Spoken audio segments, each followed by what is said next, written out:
On a warm July evening, a young musician plays the Spanish romanza in E minor for an audience of couples having dinner at the local cafe. The music fills the background with ambience, resonating with every sip of red wine and every bite of that chocolate dessert. It is as if the melody embellishes a movie scene as it complements the experience and amplifies the emotions. The event is happily shared with that special someone. The senses are overjoyed under the flickering candlelight. A few years and a few heartbreaks later, some of that audience, wherever they may be, suddenly hear that same romantic melody in a radio commercial that is advertising an exclusive getaway to a faraway island. The thought of vacation blends into a recollection of that euphoric evening, of her, or of him. A reaction to the memory occurs. It is either a smile at all of life's events that occurred since graduation, new job, wedding, pregnancy, sleepless nights, or it is a sigh of a hope once gone. When a minor chord is strung on a classical guitar, the listener gets flooded with feelings of romance, melancholy, or an appreciation of the present moment. It is a curious function how the brain reacts to a particular chord arrangement, which is just a combination of audio waves produced out of certain atmospheric vibrations. The reaction prompts the nerves for a dose of dopamine, causing one to perceive the feeling of romance.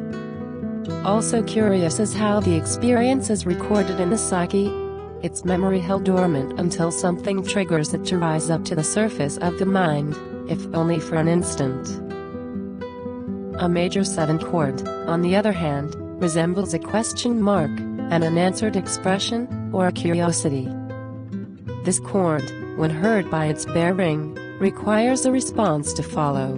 Otherwise, the listener will be left unsatisfied. Each chord speaks to the observer just as words in a book, colors in a painting, or spices in a gourmet dish. If the minor chord captures our adolescent desire for love, then the major 7 chord expresses our innocent urge for answers. Such as, where does the memory remain?